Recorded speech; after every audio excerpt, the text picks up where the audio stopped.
2021 first சூரிய கிரகணம் பிடிக்க போகுது. எப்போன்னு சொல்லிட்டு பார்த்தீங்கன்னா, பிப்ரவரி 17ஆம் தேதி 3:27க்கு ஸ்டார்ட் ஆகிட்டு நைட்டு 7:57க்கு முடிவடையுது. இந்த நேரத்தில் கர்ப்பிணி பெண்கள் வெளியே வராமல் இருக்கிறது ரொம்பவே நல்லது.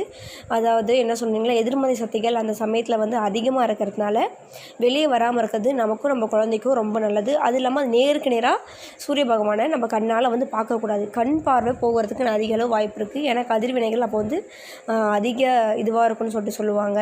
அந்த சமயத்தில் வெளியே வராமல் இருக்கிறது நமக்கும் நம்மளோட குழந்தைக்கும் ரொம்பவே நல்லது.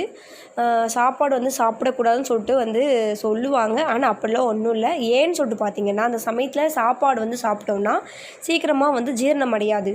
உங்களுக்கு வந்து ஒரு மாதிரி கொமட்டலாக இருக்க மாதிரி இருக்கும். ஜீரணம் அடையாமல் ரொம்ப நேரம் நெஞ்சில் நிற்கிற மாதிரி இருக்கும்.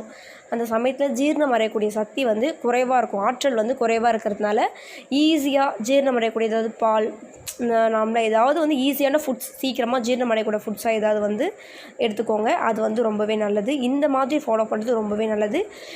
சொல்லப்போனால் இது வந்து நம்மளுடைய நாட்டில் வந்து தெரியாது. சூரிய கிரகணம் வந்து பிடிக்கிறது வந்து நமக்கு வந்து தெரியாது. நம்ம தமிழ்நாட்டுக்கு சில பேர் வந்து இங்கெல்லாம் சூரிய கிரகணம் கிடையாது, அப்படிலாம் இருக்கணும்னு சொல்லிட்டு அவசியம் இல்லை அப்படின்னு சொல்லுவாங்க. வெளிநாட்டில் சூரியன்றது ஒன்று தான். வெவ்வேறு நாட்டுக்கு வெவ்வேறு சூரியன்றது கிடையாது. இல்லை, பூமிங்கிறது ஒன்று தானே. அது சுழண்டு வரதுனால நமக்கு வந்து தெரியாது. அந்த பக்கம் வெளிநாட்டில் தான் வந்து சூரிய கிரகணம் வந்து பிடிக்குது. அவங்களால வந்து அதை வந்து பார்க்க முடியும், கிரகணம் பிடிக்கிறது. ஆனால் கிரகணங்கிறது ஒன்று தான். அதோட கதிர்வினைகள் வந்து எல்லா பக்கமும் எப்படி இருந்தாலும் கதிர்வினைகள் எல்லாமே வந்து ஒன்று தான். அதோட தாக்கம் வந்து கண்டிப்பாக வந்து நம்ம பக்கம், நம்மளோட தமிழ்நாடு பக்கமும் வந்து கண்டிப்பாக வந்து இருக்கும்.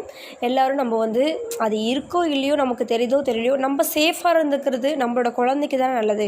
ப்ரெக்னென்ட் லேடிஸ் வந்து கண்டிப்பாக வந்து சேஃபாக இருந்துக்கோங்க. வெளியே வராமல் நம்ம வந்து வீட்டுக்குள்ளே இருக்கிறது ரொம்பவே நல்லது. ஓகே, இதே மாதிரி யூஸ்ஃபுல்லான வீடியோஸ்க்கு நம்மளோட சேனலை லைக் அண்ட் சப்ஸ்கிரைப் பண்ணி வச்சுக்கோங்க.